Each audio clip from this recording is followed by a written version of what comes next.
So to start with, yeah, we've been to industry conferences in the past, and yes, this session is all about growth, and we know it's all about innovation and adding value and new markets and all those sorts of things.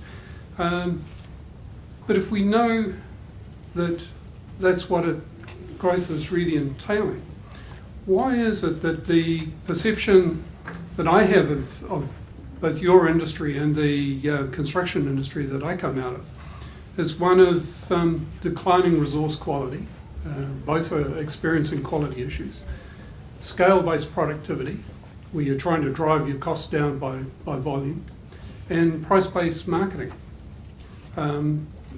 These are my perceptions as an outsider looking in on your industry.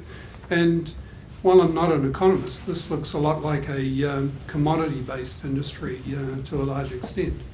So what I want to do today is sort of challenge some of that thinking and go looking for a breakthrough.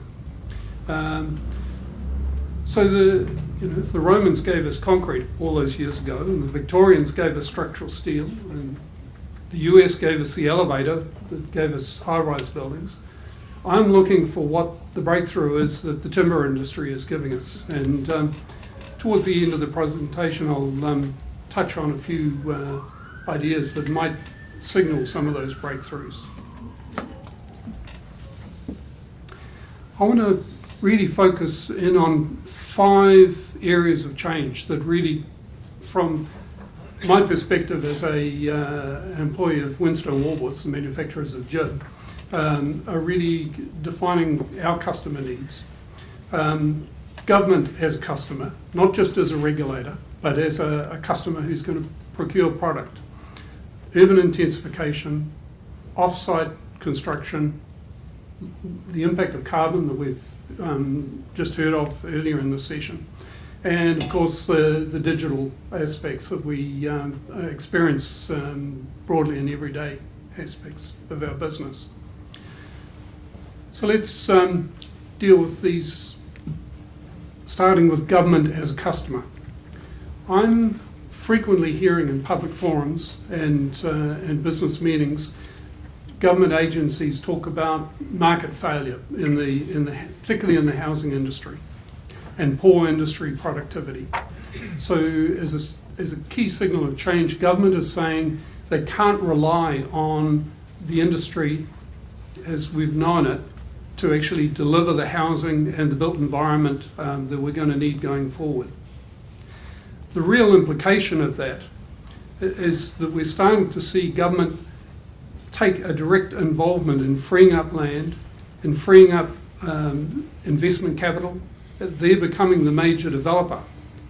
Organisations like HLC, Housing New Zealand, KiwiBuild to a lesser extent, are the key developers who are going to be building over 100,000 houses over the next 10 years or so.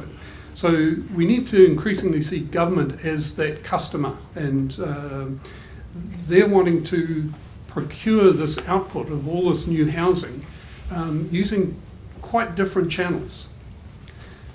They're in addressing the barriers to growth, they're looking at the traditional market as we've known it as having failed. So they're not going to go back to procuring housing through the normal channels. They're looking at quite different ways of achieving that outcome through a different supply chain.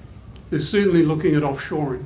There's prefabricated housing coming into New Zealand from Singapore as we speak. And they're encouraging the investment in prefabrication at a local level. Although, as we'll touch on prefabrication a little later. Urban intensification. I come from Auckland, and I rarely see a single-storey house being built. Land's a premium, price of land is going through the roof, certainly affecting affordability. So 2, 3, 4-storey houses is commonplace around Auckland. If you go back to government as a customer and look at the sort of stuff that Housing New Zealand is building in Auckland, it's typically 3, 4-storey these days. And the critical impact of 3 and 4 story, even up to 5-story housing, is that the customer base who's building that is typically a construction company, not a house builder. House builders have a business model that will build 1 and 2-story houses out of 100 by 50 framing, but they really confidently go beyond 2 stories. So what you need to see is construction companies stepping into the realm to deliver buildings of beyond 2 stories. So those construction companies will typically have concrete as the typical go-to material for delivering these sorts of solutions. And we need to think about the implications of how we might service that market. Now, if you want to know more about urban intensification, Brands has recently established a new website, brands.org.nz/MDF, not MDF, medium density housing, MDH. So they've put in $3.5 million of research investment into medium density housing, and the output of that work is sitting on their website if you want to know more about it. Offsite construction, we hear a lot about it. Companies really go to offsite construction typically to address skills shortages. I haven't seen a lot of evidence to suggest that prefabrication, offsite construction actually gives you lower cost housing. It certainly gives you higher quality, but there are parameters around that certainly need to be addressed, such as tolerances. If you're moving towards offsite construction, the consequences of getting things wrong at the floor slab level just magnified right through the whole project. So we've seen early stages of offsite construction here with the Concision operation in Christchurch. Fletcher Living is a venture in Auckland. I haven't seen too much beyond that. Governments see it as a critical part of what they're endeavouring to do with delivering the housing need for Auckland and the wider country. But there's not the scale of investment in offsite construction that New Zealand needs in order to deliver that yet. But we will see more of it, I'm sure, in the near future. And the other consideration with offsite construction is that, does it really need 100 by 50s or the sort of building material products that you've typically supplied to the construction industry? These are specifically engineered buildings. They're not a case of just taking a 3604 house and building it in a shed. It's a case of re-engineering the whole design. And the sort of things that you hear about the benefits of offsite construction are, there is some evidence of lower cost, certainly quicker, certainly improved cost and time predictability, and quality and health and safety benefits are showing up. But it's early days. Low carbon, that was touched on in an earlier session. Yes, we're going to have a Carbon Act at some stage. We'll have more visibility around what the implications of that might be later this year. We're seeing a lot more public awareness of the impact of carbon, and draft government procurement rules that are out at the moment actually have consideration of carbon emissions as part of those rules for procurement. And internationally, we're starting to see executive pay linked to carbon reduction. So once we get those incentives at executive pay level, then things might start happening. So the implications for timber, well, I'm seeing cement concrete as this big villain. They're responsible for 8% of carbon emissions globally, which translates to carbon actually being, cement and concrete being the third largest emitter of carbon emissions behind China and the USA, if concrete and cement were a country.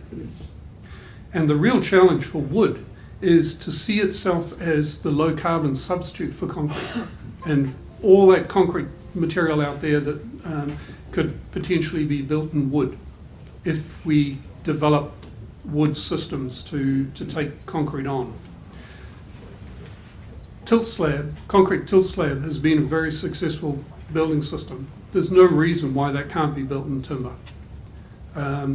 So TTS, timber tilt slab, needs to be something that emerges really quick. And that's a challenge that I'd encourage you to pursue. Digital.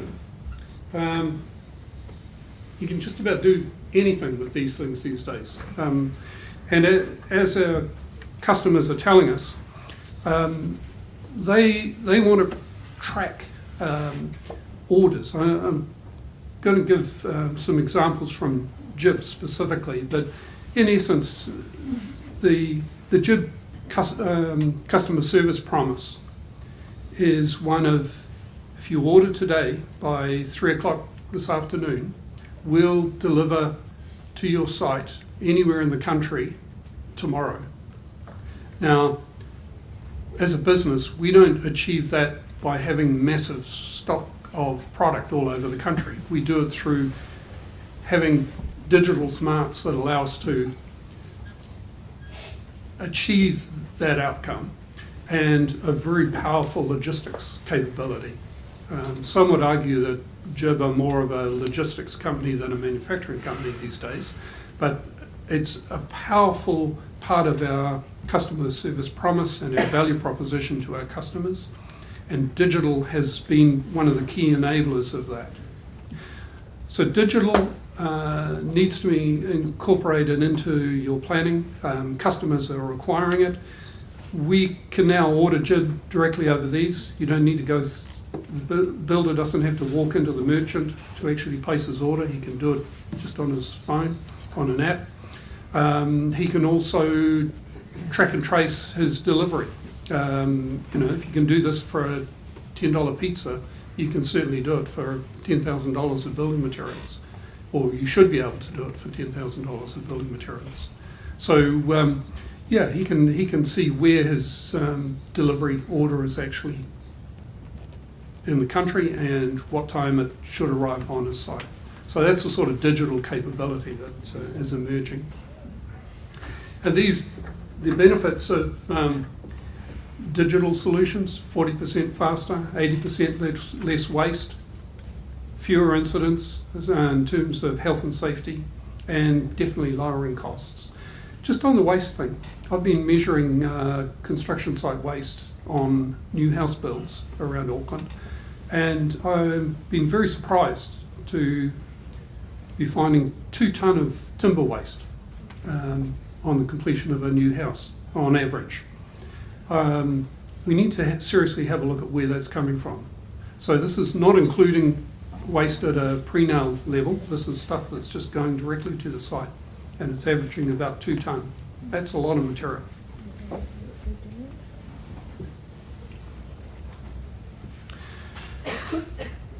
So in terms of customer needs, what I'm seeing is all of these things happening right now. And what I'm asking you to consider is the implications of these 5 factors on your business, on your planning. Government as a customer. How do we enable government to procure timber products in the most value-adding way for both government and the industry? Urban intensification. We've got houses beyond 3604 that are really the future. But NZS 3604 has actually been our toolkit for the last 20 or 30 years. Offsite construction is a totally different animal altogether. It's not using a light timber frame code necessarily. It's going back to first principles and re-engineering the building up using different dimensions and different methodologies. Low carbon is going to give us the opportunity to take on concrete if we want to really seize that opportunity. And digital is this enabler that can package all that up from a service perspective. Now, interestingly, does anyone recognise this building? Brock Commons? Yeah, in Vancouver. I'm sure at some earlier conferences or industry forums, there's been a lot of attention to Brock Commons. So if we're wanting to predict the future and create the future, we need to look at case studies like Brock Commons, because if you dig into what's been published around the Brock Commons building, it's actually encompassing pretty well all of these things. It's a CLT building that encompasses prefabrication that was done off-site. There's a huge amount of digital enabling around both its design and its construction. It, at the time, was the largest CLT building in the world. I think there's others in Norway now that are taller than that, or if they're not fully constructed now, they're under construction. And to me, this is the light at the end of the tunnel. You know, if we're really wanting to take timber out of this commodity realm that it's been in and to add value, then we'll look at new products like CLT and new construction methodologies. And these are low carbon buildings. These are prefabricated buildings. These are the buildings that government wants and that our customers actually want. What's constraining growth in CLT at the moment? I don't know. I'm not part of your industry. I'm not close enough to your industry to really understand that. But I certainly see it as a key part of future development for your industry. So that's it from me. The closing thoughts are, you can do nothing. You can just recognise that those changes are occurring and carry on as you do business today. You can adapt your business to those 5 factors that I believe your customers will be asking you for. Or you can jump to a breakthrough technology such as CLT or other engineered timber outcomes and hopefully achieve the growth and value within your business that takes you beyond that commodity positioning that you may find yourself in at the moment. So that's it from me. Thank you very much.